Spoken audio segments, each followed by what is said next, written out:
I am on my way to Oklahoma City to spend the night with some friends so I can begin my final chapter of riding Route 66 to Santa Monica Pier.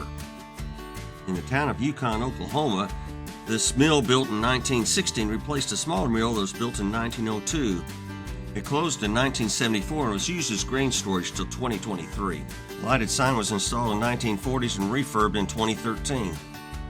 Chisholm Trail mural was painted in 1989. The original artist is getting ready to restore it. It's lunchtime. Sid's opened in 1989. Roberts down the street opened in 1929. I was told fried onion burgers first turned up during the Depression when onions were used as filler. They used lard on top to help the onions cook better. It gave diners more to eat, and they weren't paying for the meat. Fort El Reno was established as a fort July 15, 1874. After Oklahoma became a state in 1907, the post was abandoned in February 1908. There remained a quartermaster remount depot. During World War II, German and Italian prisoners of war were housed at the grounds. In 1949, the fort was abandoned by the Army and transferred to the U.S. Department of Agriculture and is being used currently as Grazing Lands Research Laboratory. The Post Cemetery has one of General George Armstrong Custer's Indian guides buried, including German and Italian POWs. The Bridgeport Pony Bridge was built in 1933. It was 3,944 feet long and consisted of 38 camelback pony trusses. It's the longest bridge on Route 66. The bridge played a key role in the Dust Bowl migration out west and was featured in the film The Grapes of Wrath. I enjoyed riding it several times. It has become a Route 66 icon. In May 2024, it was reopened after an 18-month restoration. It was widened 4 foot, but resembles the original bridge. I'm glad I had the opportunity to ride this bridge several times before it had been restored. As you can see, no traffic, and that's the way it was the whole time I was out there.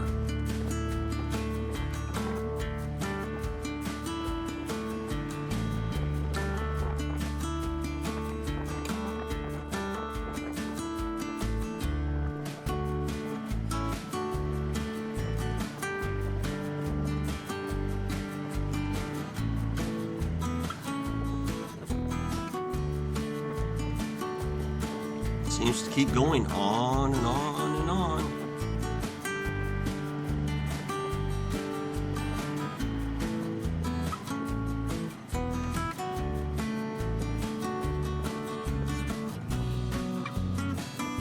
Kind of fun to take pictures of your motorcycle on a bridge when no one is out here driving around you.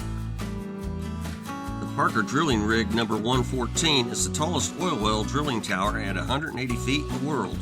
Built in the mid-60s by the Atomic Energy Commission to drill deep shafts for atomic bombs, it was later used for conventional oil and gas drilling. It was moved to Elk City in 1991.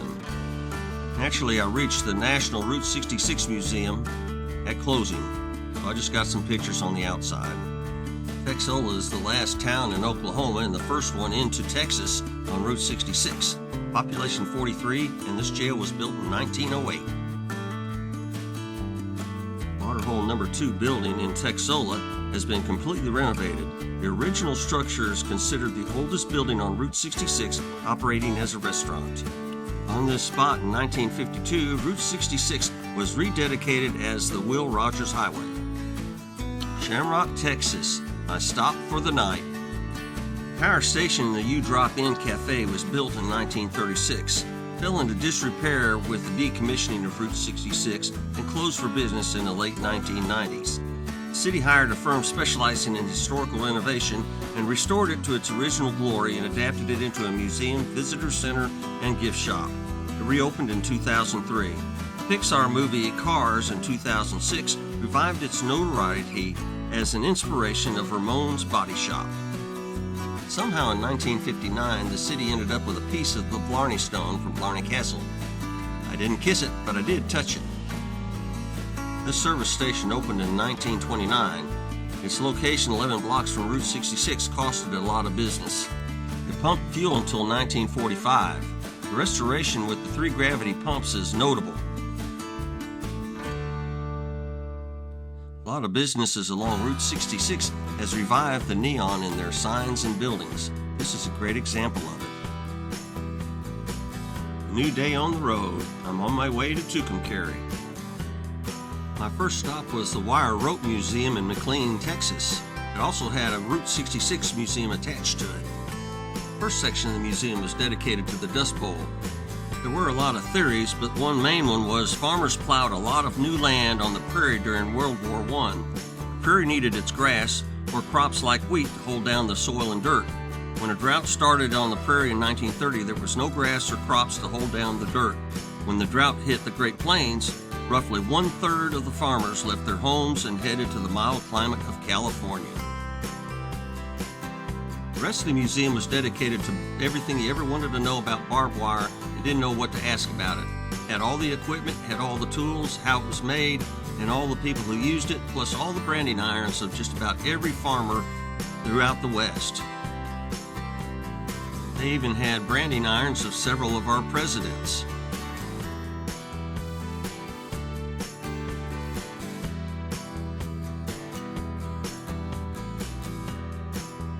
Found it interesting, prairie states like Kansas with no trees created fence posts made out of limestone.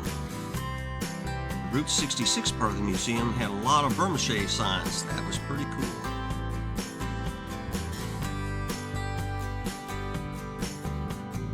The recreation of a local diner that it no longer exists was pretty cool, especially having an original uniform of a waitress. As I travel down Route 66, I'm amazed at the number of business signs and Coke boxes that are still in existence and how well preserved they are. This one even had a water fountain attached to it. This was the first Phillips 66 station opened in the Panhandle of Texas in 1929, closed in 1977, remodeled in 1991, has 2 early 20th century gas pumps and a bulk oil tank. Bradley Kaiser built his 66 Super Service Station in 1930 in the town of Allen Reed, Texas. Not much history past the early 1940s. Definitely a great photo op. Local postman took time out of her schedule to take a picture of me in front of the Allen Reed jail. Ralph Britton bought the water tower at auction in 1980. He towed it 34 miles to Groom, Texas, wrote Britton USA on top, and then using a bulldozer elevated 2 of its legs off the ground, angling the tower at 10 degrees, near the family truck stop and restaurant on Route 66. Sadly, an electrical fire burned the truck stop and restaurant to the ground in 1987. This is the 7th largest freestanding cross in the world, standing at 190 feet. It can be seen from 20 miles away, and it was installed in July of 1985. It is surrounded at the base by the Stations of the Cross, the Last Supper, and an empty tomb that you can actually walk in and see the angel. The Conway School opened in 1930 and closed in 1943 when they merged it with a larger school district. Population 20 in the year 2000. Just up the road toward the freeway is Slug Bug Ranch. 5 VW bugs buried nose first, just like the Cadillacs on Cadillac Ranch.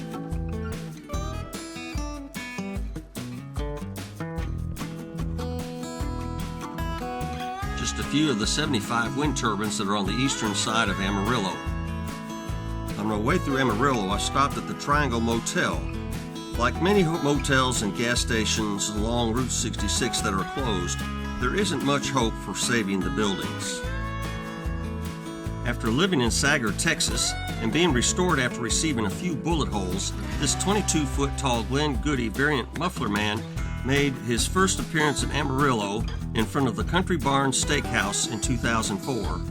When the steakhouse was auctioned off in 2014, he found his new home at the Cadillac RV Park on I-40 with a 58 and 2 1959 Cadillac Fleetwoods. Cadillac Ranch was conceived and created in 1974 by the Ant Farm, a San Francisco-based art collective and funded by a local Amarillo businessman, Stanley Marsh III.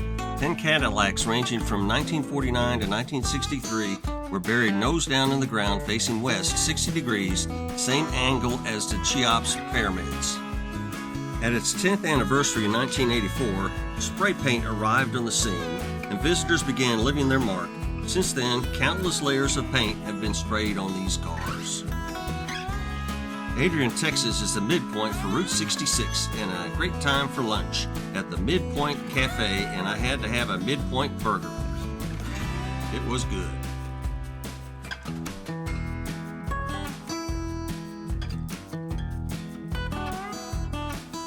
One of two abandoned gas stations at Exit 0.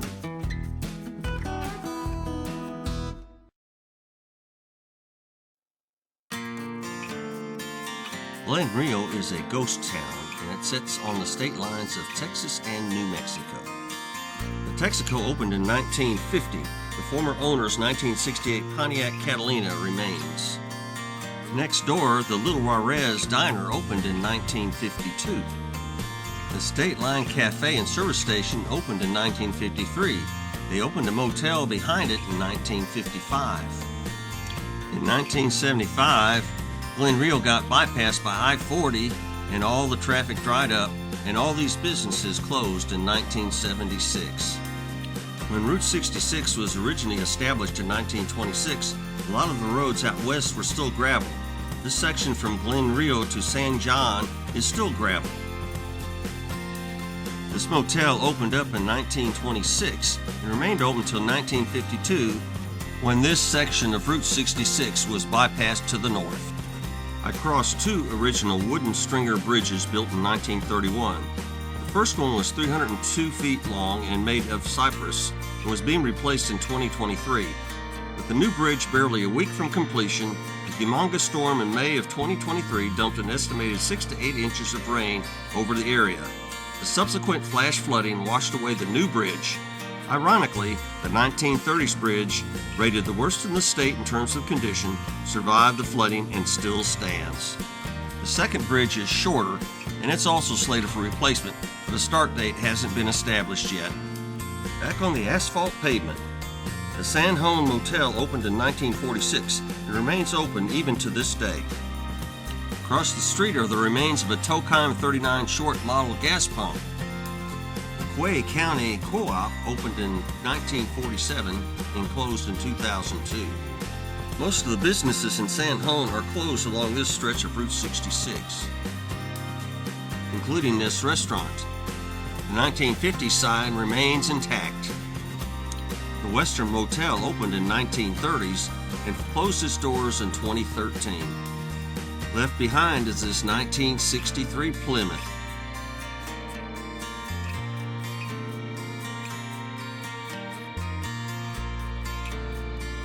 Halfway between San Juan and Tucumcari is the Cedar Hill Gas Station Auto Court that operated from 1940 to 1980. Tucumcari Mountain can be seen for miles and has always been used as a landmark for travelers. The railroad established a tent city in 1901, and in 1908 they established a division point to service trains and named it Tucumcari, taken from the mountain nearby. Most of the service stations along Route 66 in Tucumcari opened in the early 60s, and most of them are closed. Many of them have had their exterior shells repainted to resemble an operating service station of the past for a nostalgic picture opportunity. This station opened in 1944 as a Gulf station and stayed open until 1961, when Route 66 was widened and lost her pumps, so they built a teepee on the front of it and made it a curio shop, and it's still open. This one opened as a Texaco in 1945. Now it's a pot shop. Even though there's a lot of empty stations along Route 66, citizens of Tucumcari have gone to a lot of effort to repaint a lot of them in nostalgic-looking service stations of the past. Motels, on the other hand, had a large survival rate. This one opened in 1963 as the Royal Palacio, remodeled around 2010, and is now called the Route 66 Motel. This one opened in the 1950s at the Mesa Courts, became the Kiva, and now it is a RV park. Palomino opened in 1953 and is still open. Dell's opened in 1956 and still serves an awesome meal. The Apache Motel opened in the mid-50s, currently under renovation. The sign had to be taken down April of 2024 due to storm damage. This motel opened in the mid-50s as the Rainbow's End Court. Its claim to fame is Clint Eastwood stayed here in 1959 during the filming of the Rawhide series. One of the most famous motels on Route 66 is the Blue Swallow that opened in 1941. It has one of the most photographed neon signs on the strip. Only 422 miles to the Jackrabbit Trading Post. The Motel Safari opened in 1959 and has a real cool sign. This motel opened in 1935, and even though the name changed several times over the years, it's still open, and this is where I spent the night. The Lenora Court opened in 1935, but it is now closed. The laundromat moved to this location in the 1970s. The 8-foot-tall neon wash lady replaced the wooden one in 1990. A lot of local scenes on this mural of Route 66 in the area. In 1952, the Lynn's Motor Court opened on this spot. In 1955, the daughter inherited it and remodeled it several times. Eventually, it became the Pow Wow Motor Inn. Visited with the owner of this Royal Enfield Classic 350, pretty neat looking bike. French House Cafe opened in 1952 and probably closed somewhere around 1981 when Tucumcari was bypassed by I-40. On the west end of town is the Route 66 monument, built in 1997. It even has cool taillights that are lit up at night. Buckaroo Motel opened in the 1950s and has a very cool neon sign. The trading post at the edge of town is a time capsule of Tucumcari with so many old signs, pieces of equipment, and antiques.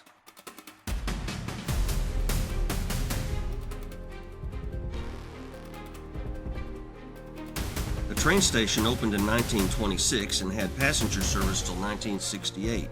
It remained railroad division offices until 1980 and then fell in disrepair. It was donated to the city in 2002. They remodeled the building, and in 2015 it opened up as a museum. Odeon Theater opened in 1936 and still showing first-run movies. Very nice murals across the street on a couple of buildings.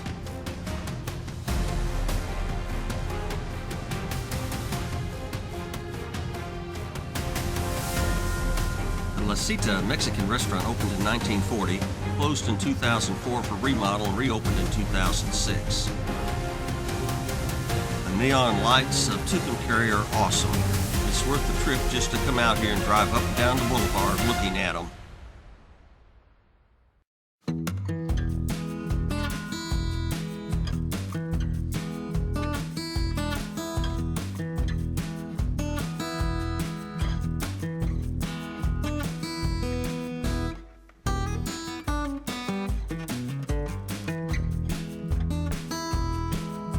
A new day and back on the highway, and I'm riding to Gallup, New Mexico. West of Tucumcari, there's 3 of these buildings that I've never been able to figure out what they were until last year. They're utility pump houses. When I-40 was being constructed in this area, single-lane tunnels were built so they could allow traffic to continue while the highway is being built. Approaching the ghost town of Montoya. The Joan of Arc Catholic Church was built sometime before 1940. The Richardson store opened originally in 1908 and moved to this location in 1928 after Route 66 opened. It closed in the late 1970s after I-40 opened. Wilkerson's Country Store and Gas Station opened in 1939 but closed in 1989 when there was no more traffic coming down Route 66. This was a gas station and a post office for Newkirk opening in 1910, probably closing in the late 70s.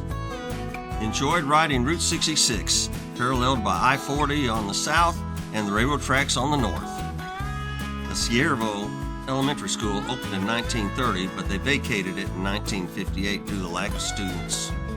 It was bought in a sealed bid of just over $10,000 in 2012, is being renovated for something, but no one knows what yet. This Catholic church was built in 1915. Not sure if it's still being used. Stopped at the Santa Rosa Route 66 Auto Museum.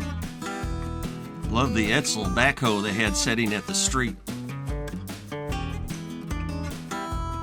Met the couple inside who were driving this Roadster. They were also doing Route 66.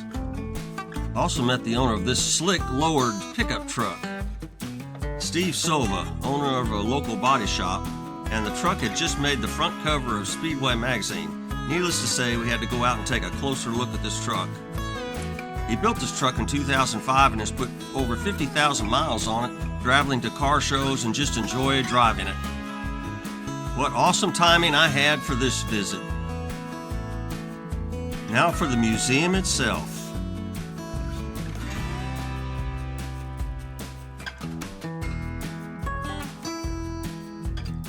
Great looking truck.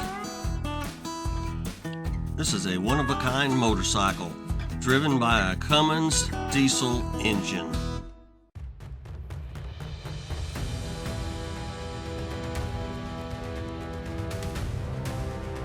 A lot of memorabilia from defunct gas stations and drive-ins that no longer exist. Definitely had to take closer looks at all the Corvettes they had on the floor. Plus this nice 1965 Mustang. They also had this awesomely restored 1947 Ford Woody for sale for $80,000 if you want it. This 1947 Chevy cab-over engine was listed at $285,000. 1960s Esso station being remodeled. The La Mesa Motel opened in 1940s and is still open today. Truck stop opened in 1955. The Blue Hole is a natural spring producing 3,000 gallons per minute. It's been a popular stop for Route 66 travelers even since the beginning in 1926. Sun and Sand Motel opened in the mid-1950s, but a hailstorm in 2013 damaged the building beyond repair. This one opened up in the 1960s and still open. Beginning in 1956, 3 generations of the Campos family has taken care of this restaurant. Sandstone Guadalupe Courthouse was built in 1909 and still in use today. Opened in the early 1930s at the Coronado Courts and a Texaco gas station, now it's a flea market. I love the designs on several of the bridges in New Mexico. In 1931, Roy Klein helped his father run a gas station on this spot. In 1937, Route 66 was realigned to go right past it. The sign on top of the building is the original sign from 1960 and has also been refurbed. Besides the gas and restaurant, it houses the largest New Mexico gift shop in the state. I love this Route 66 map made out of old license plates, but the trailer has been moved somewhere and I have no idea where. Whitting Brothers opened this in 1954 and closed in 1985. One of its workers bought the station and still operates it. Lester's Conoco opened in the mid-50s in Braidwood. It closed in '82 when the owner died. Also has this portable jail on the corner. Near Cedillo, New Mexico, at 7,102 feet, this is the 5th highest point on Route 66. Installed in 2003, the aluminum yucca was made from salvaged F-16 drop tanks. The Luna Lodge opened in 1949. In 2013, is rehabilitated into apartments. Bow and Arrow Lodge opened in 1941. The city closed it in 2024. The Tiwa Lodge opened in 1946. It was also closed by the city in 2024. The Highland Theater opened in 1950 and closed in 1995. It was renovated and opened in 2012 as a dance studio and a 600-seat theater. The bus stop out front is named Reels and Wheels. Zia Motor Lodge opened in 1938, closed in 2002. Burned to the ground in 2003. All that's left is the iconic sign. Premier Motel opened in 1950, currently being renovated into apartments. Built in 1946, the Nob Hill Business Center was New Mexico's first drive-in shopping center. Some pretty cool murals across the street on history of the area. Jones Motor Company opened in 1939 as a Texaco. In 1957, moved to a bigger building. Other businesses were here, but in 2021, Two C's, an Italian restaurant, took over. This Valentine Diner operated from 1947 to 1992. It was repurposed in 1997 as a police substation for Nob Hill. This diner began its life as Sam's Phillips 66 in 1945. It closed in 1987 and repurposed into Route 66 Diner. Fire 95 required a complete remodel. The burger, fries, and Coke made my day. Chemo Theater opened in 1927, new marquee in 1950, closed in 1968, a complete restoration completed in 2000, and a new neon sign in 2011. The San Felipe di Neri Church was built in 1793. I always enjoy walking through old churches. So many interesting things to see. This pump organ was purchased August of 1872 for $112.25. A lot of nice shops around the square. Westward Ho Motel opened in 1948, has the original sign and is still open. On the western end of Albuquerque, this is great. Route 66 Gateway Arch. Can't imagine the feeling after topping 9 Mile Hill and looking straight into the horizon and seeing nothing but a ribbon highway. In 1933, this 250-foot single-span Parker Through Truss steel bridge was opened to cross the Rio Puerco River. I backtracked to Albuquerque to ride the 1926 original alignment south of town. The Grand View Motel opened in 1954. It's still open, and the first one you reach coming from the west. Our Lady of Guadalupe Catholic Church in Peralta, New Mexico, was built in 1879. I really wanted to climb the hill, but I'm running out of daylight. The Gateway to the Sun steel sculpture was very impressive.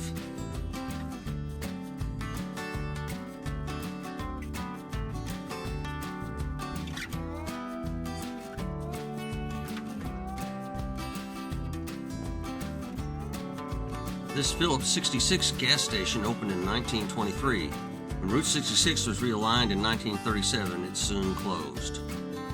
The Luna Mansion was built in 1881 as a gift from the Atchison, Topeka, and Santa Fe Railroad to the Luna Otero family for railroad rights. It's called Owl Rock because it looks like a hoot owl. Love the color of the New Mexico rocks in the late afternoon sun. Another Dead Man's Curve coming up. The San Jose Mission Church in Laguna was built in 1701. North of Cabrero is Picacho Peak. Villa de Cabrero Trading Post opened in the early 1930s and is still open. West of San Fidel, the Whitting Brothers Station opened in the early 40s and closed in 1985 when they went out of business. In Grants, New Mexico, this one is still open. This sign is lit with neon after dark. Closed out my day with a great meal in Gallup, New Mexico. A new day to ride. Got into town after dark last night, so I thought I'd catch a few sights in Gallup before I hit the road. The El Morro Theater opened in 1928, rehabilitated in 91, and acquired by the city in 2003 and still in use today. Around the corner is a mural painted in 2001 honoring the Navajo code talkers from World War II. It's impressive. The El Rancho opened in 1936 and became home base for movie stars and Hollywood personalities while making movies in the area. This place is a museum of Hollywood and movie making in the 40s and 50s. Done a great job in maintaining the history, but also allowing it to evolve into a nice hotel to stay in. This was a very large geostone. Each door has a movie star's name on it, and they're all decorated in memorabilia from the Hollywood days of the 30s and 40s. Back on the road, the Arrowhead Lodge opened in 1949, but was closed by the city for code violations in 2022. The Blue Spruce Lodge also opened in 1949 and, like 4 others, was closed for code violations in 2022.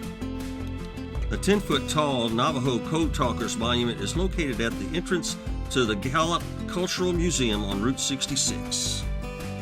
Riding west on Route 66, I was impressed with the beauty of the area. To the south, traffic was racing east and west on Interstate 40. Unaware of me being up here on a mountain all by myself. quiet solitude I felt as I rode west on the highway made me wonder how the people back in the 30s and 40s felt when they were also on this ride going by themselves. I'm told the cave inspired the riders of cars to put the Wagon Wheel Motel inside of it. The sign is no joke. It's at the rest area at the state line. I've made it to Arizona. Thought this was a cool shot looking back toward New Mexico. Mountains in this area are gorgeous. When Route 66 was established in 1926, it traveled the National Trails Highway, zigzagged across the country. Especially in Arizona, a lot of the original 1926 alignment is undrivable, so I've spent a lot of time getting on and off exits to see highlights of Route 66 original alignment. At Allentown, Arizona, this 206-foot-long Pratt Deck Truss Bridge built over the Perkle River was built in 1923. Notice the truss support is actually underneath the roadbed. My next stop was Halk, Arizona. This opened in 1967 as a Vandy Camp's Holland Dutch Bakery and Coffee Shop. It originally had a windmill. Shortly thereafter, a replica of Fort Courage, inspired by the TV show F Troop, was built next door, and all of them stayed open till 2014 when they had to close. West of Halk is the Carino Canyon Bridge. Built in 1929, it's a Warren-decked steel truss, 77 feet long, 20 feet wide, and stands 100 feet above the canyon floor. Route 66 used this bridge until 1947 when it was realigned to the south. It's used by local traffic to this day. At Sanders, Arizona, this Pratt Pony Truss Bridge was built in 1923 and is 190 feet long. At exit 303 is the Painted Desert Indian Center tourist trap. Built in 1932, is a 342-foot-long timber stringer bridge called the Big Lithodendron Wash Bridge. Definitely closed to traffic, but locals are still using it. At exit 300 is the Little Lithodendron Wash Bridge, 243 feet long. It's also a timber stringer. The big difference, it's still being maintained and is still drivable. I've made it to Holbrook, Arizona. Powwow Trading Post opened in 1928. The large Kachina doll sign was put up in 1959. This cafe opened up in 1943, but due to the death of the longtime owner, it closed in 2020. The Holbrook Inn opened in the early 1960s, currently is closed. Plainsman Restaurant opened in 1966 but closed in 2009. The iconic sign was removed in June of 2022. The Wigwam Motel was inspiration for the Traffic Cone Motel in the movie Cars. Opened in 1950 but closed in 1974 when it was bypassed by the I-40 highway. Renovated in 1986 by the family, it reopened in 1988. Teepees are 32 feet tall, 14 feet at the base, and there's 50s and 60s vintage vehicles all around the lot and parked at each teepee. Also a lot of petrified wood. Not sure when the Rainbow Rock Shop opened up, but the owner started building dinosaurs in 1986 and built his last one in 2000. It's a pretty interesting place to visit. Burning daylight, have to make a quick trip through the petrified forest. You can look, not supposed to touch, and you sure don't want to pick up any rocks.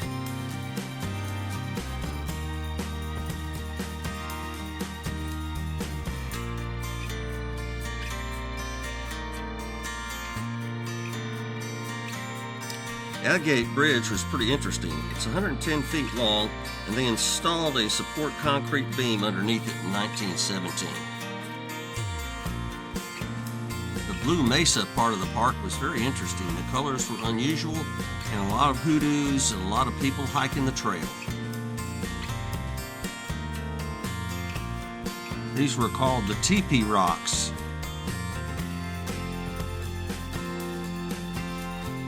Route 66 went through the north part of this park from 1926 to 1958. The bumper is from a 1957 Cadillac Fleetwood. This is the remains of a 1932 Studebaker. Even though the roadbed's gone, you still see traces of it paralleling the telephone poles. Painted Desert was very colorful.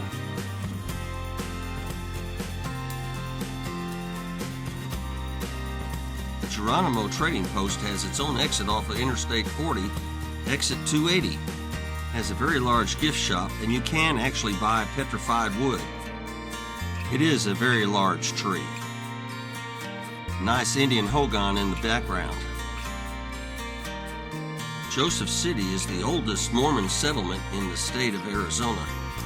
This bridge south of town was made with riveted pony trusses, steel stringers, timber deck, concrete-filled steel cylinder piers, and was finished in 1917.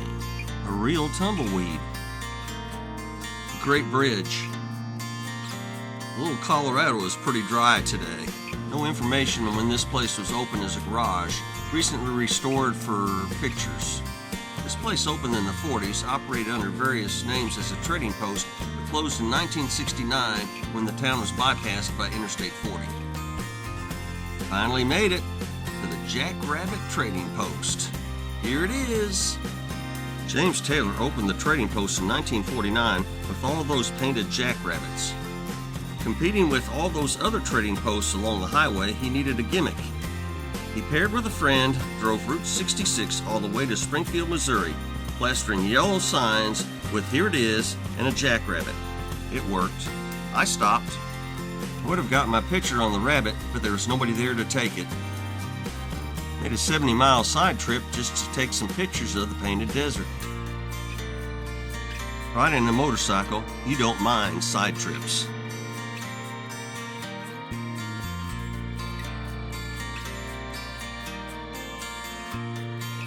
The San Francisco Peaks lie north of Flagstaff and is one of 4 mountain ranges that are sacred to the Navajo. Just need to read the plaque. Coming up on 25 years, we must never forget.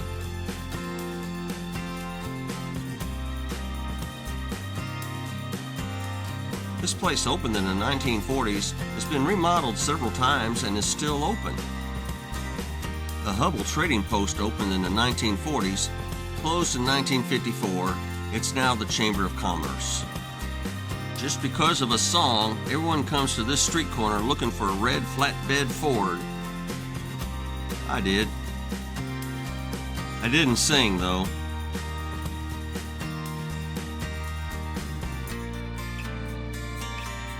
This opened up in the mid-1920s as a Conoco station. It's been repurposed. Not sure the meaning of the man in the bathtub, though. The La Posada was a Harvey house that opened in 1930, but closed in 1957. The railroad finally sold it in 1994, and it was restored and now open for guests.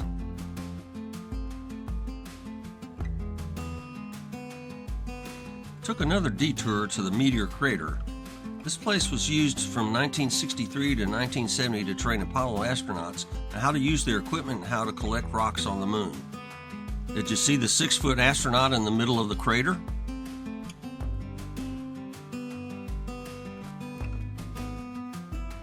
I didn't see him either till I used a zoom lens on my camera. Panoramic shot turned out pretty good. Mother Mountain in the distance. This is the largest piece of the meteor they have found, and it weighs over 150 pounds. Drive a little ways from it, and it looks like just a small hill. The Walnut Creek Bridge was built in 1924. It's a steel Parker through-truss bridge, 124 feet long. Route 66 used it from 1926 to 1947, then the highway was realigned south. I stopped at the Eldon Pueblo Heritage Site.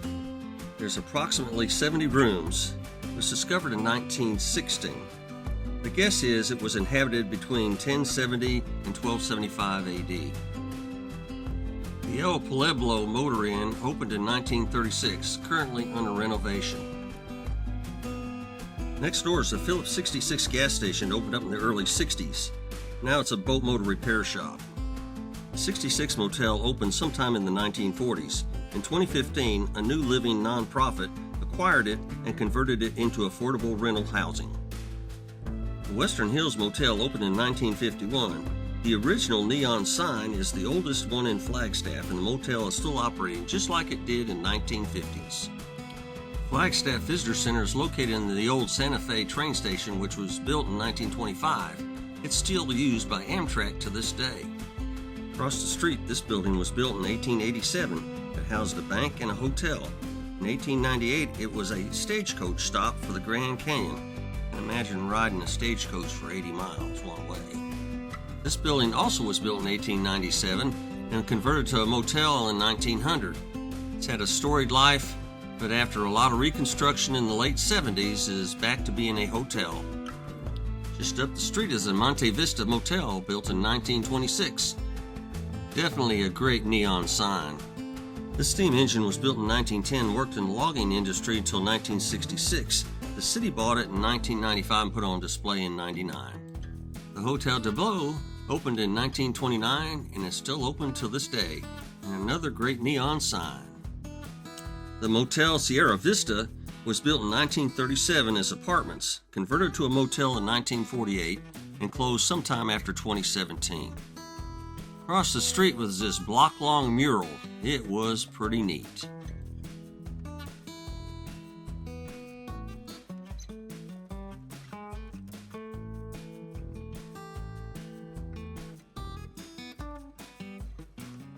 Another great neon sign. This 10-foot tall muffler man made out of wood has been here since the early 70s. This lumberjack was built in 1962 and stands 20 feet tall and stood in front of the Lumberjack Cafe until 1973. New owners donated him to the Northern Arizona University, and he found his permanent location outside the Sky Dome in 1979. At 7,130 feet, the town of Belmont, Arizona is the highest community on Route 66. This depot was built specifically to provide munitions to the Pacific during World War II. It now belongs to the National Guard. The Pine Breeze Inn and the RV park in Belmont is also famous for being in a scene in the 1969 movie Easy Rider. At 7,405 feet, I'm at the highest elevation on Route 66. It's all downhill from here to the ocean. This is another relic that predates Route 66, and it's still open. The Wagon Wheel Lodge is considered one of the oldest buildings in the area, just not sure how old. As I was getting ready to get on the freeway, I saw this shiny building across the highway. Found out later it's a Buddhist retreat center. Made it to Williams, Arizona for the night, and of course, barbecue for dinner. After dinner, I walked downtown to check out the neon. It was awesome. Another beautiful day. Since I got in after dark, thought I'd wander around Williams, get a few pictures before I head down the road. This gas station opened around 1920.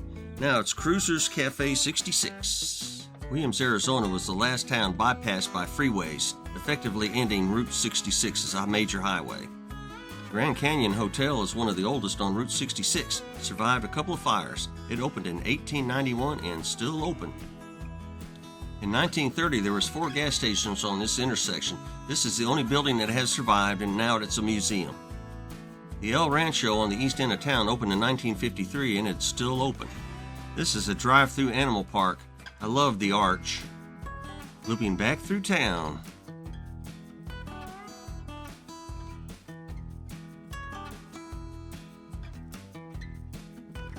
This opened as a garage in 1913.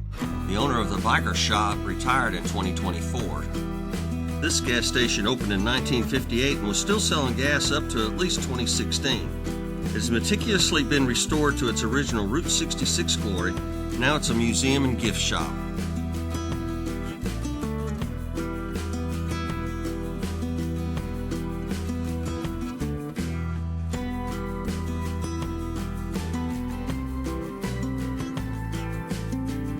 Westner Hotel opened in 1953, and this is where I spent the night. Across the street, the Highlander also was opened in 1953 and still open for business. Other than the age of the vehicles, this still looks like a 1940s postcard.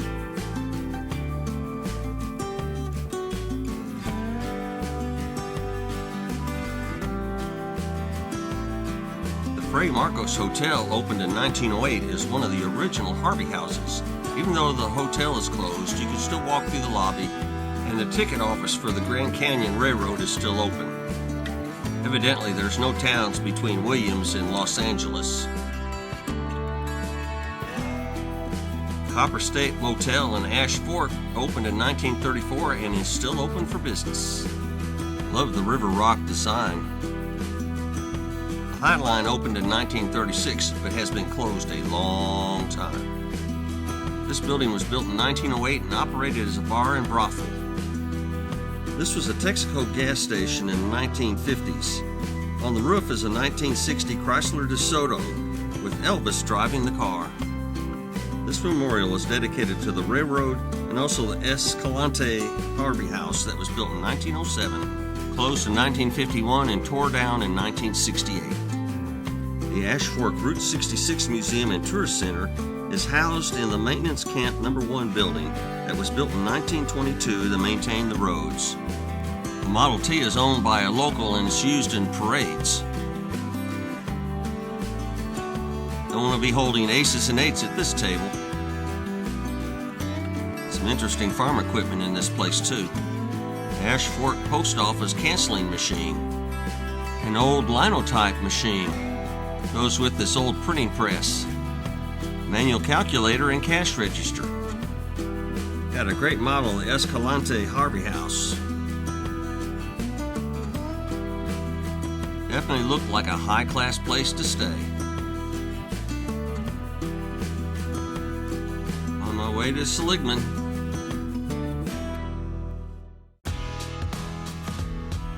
The Aztec Motel opened in 1915. Other than some cosmetic changes, it's still open. Slugbug Juan Delgadillo opened a snow-capped drive-in in 1953. He chopped the top off of a 1936 Chevrolet and has parked it in front of the drive-in permanently. In back of the drive-in is a kaleidoscope of memorabilia from the 50s and 60s, including some old cars.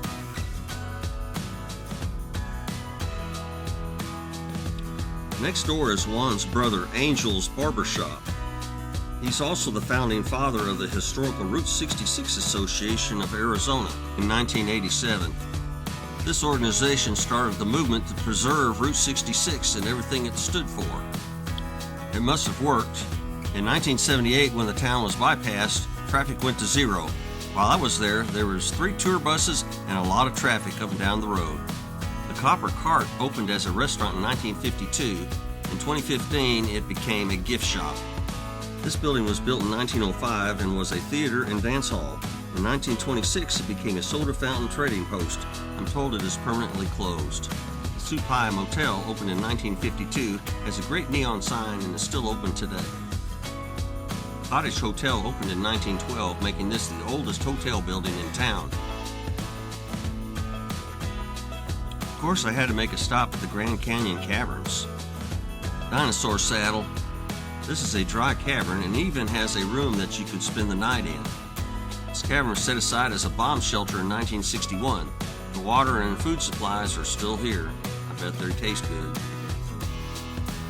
They did kind of look like snowballs. I'm always suspicious of dates on plaques. Ozzy Osbourne and his son spent a night in this cave. They've also had some weddings. No cell service or cable, but they do have some VHS movies there. Some party guests never leave. Gift shop humor. Original cave entrance. John Osterman opened this as a shell station in 1932. It closed somewhere in the 1990s. The Peach Springs Trading Post opened in 1917 but closed in 1978. Now the Hualapai Tribal Game and Fish. Frontier Motel opened in 1951 and closed in 2012 when the owner passed on. The status since 2015 is still in the air. Across the street, the Truxton Service Station opened in the 50s and is still open. From 1903 to 1937, this building in Valentine, Arizona served as a boarding house for Indian boys and girls. Its bricks were made on site by the Hualapai students. This gas station in Valentine, Arizona opened in the mid-40s, operated till the 50s or 60s. Now it's a place for photographs. I can remember licking green stamps for my mom when I was a little kid. The Union 76 station opened in the 60s. Uncertain when it closed. It has a great sign. The Hackberry General Store opened in 1934 as a Conoco station. It closed in 1978 when it was bypassed by the Interstate 40. Bob Waldmeyer acquired it in 1992 and opened it as a souvenir shop. He sold it in 1998. His 1972 VW bus was inspiration for Fillmore from the movie Cars. This place is literally a time capsule from the 1950s. Even the Corvette was for sale. The Ranchero Motel opened in 1965. Now it's a gift shop. This is Giganticus Hedicus. He's 14 feet tall. This is Greg Arnold. He created the head, plus all the other artwork that's surrounding this place. You can't own enough police cars. This place opened in the 50s, closed in the 80s, but the sign remains. The Siesta opened in 1929. Now it's apartments. The Hilltop Motel opened in the 40s, been remodeled several times, and is still open. Has a great neon sign. The El Trovatore opened in 1939, and at 206 feet long, it has the longest Route 66 map painted on the front of the building.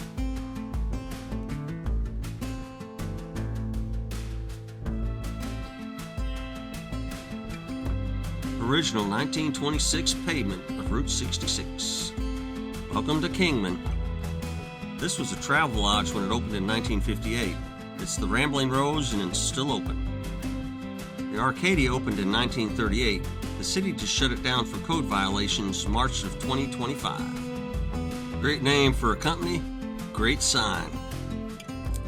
Another great landmark of Route 66, the Water Towers of Kingman.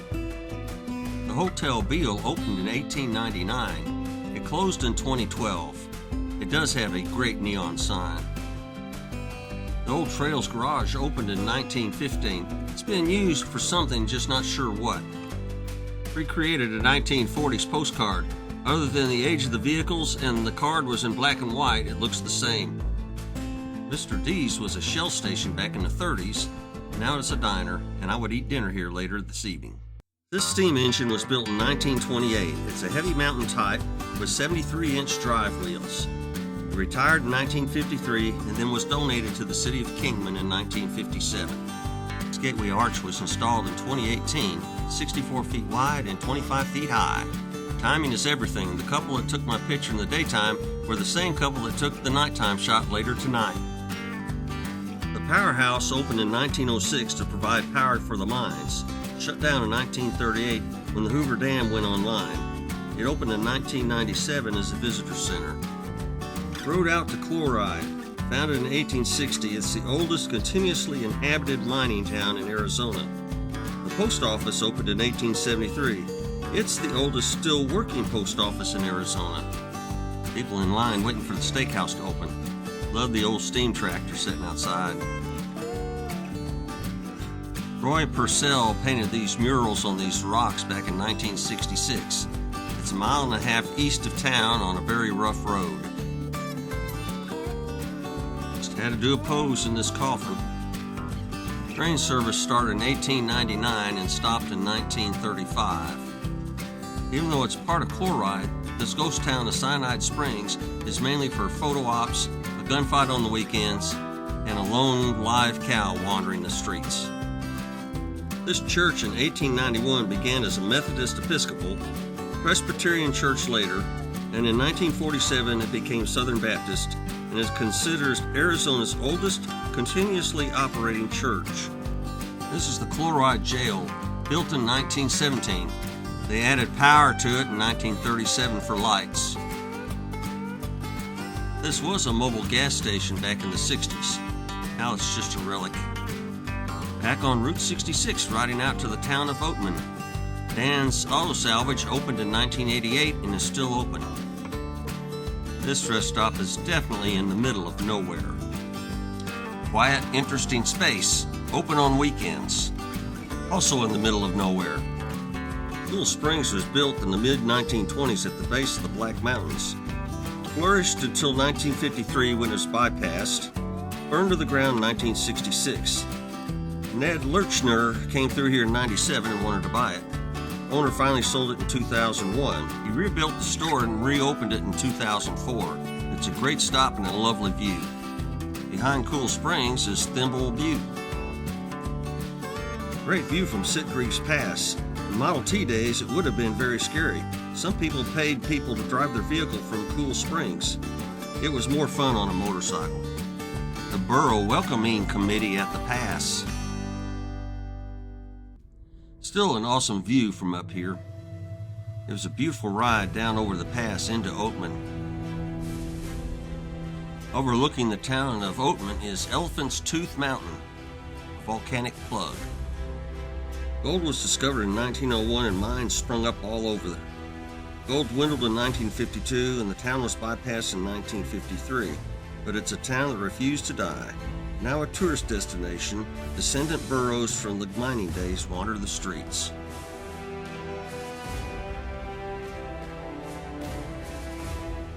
The Trails Arch Bridge was built in 1916 and carried Route 66 across the Colorado River until 1947. I've reached the western end of Arizona. Crossed into California to take a few pictures of the bridge. Need to get back to Kingman for the night. It's getting late. Just as I pulled under the sign, the couple I saw earlier in the day pulled in, so they took my picture again. Time for a great dinner at Mr. D's.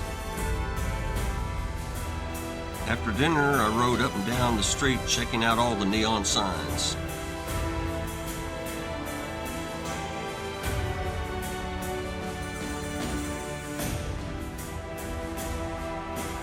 Time to say goodbye to Arizona and prepare for my ride through California. Hopefully you'll join me on part 4 of this journey.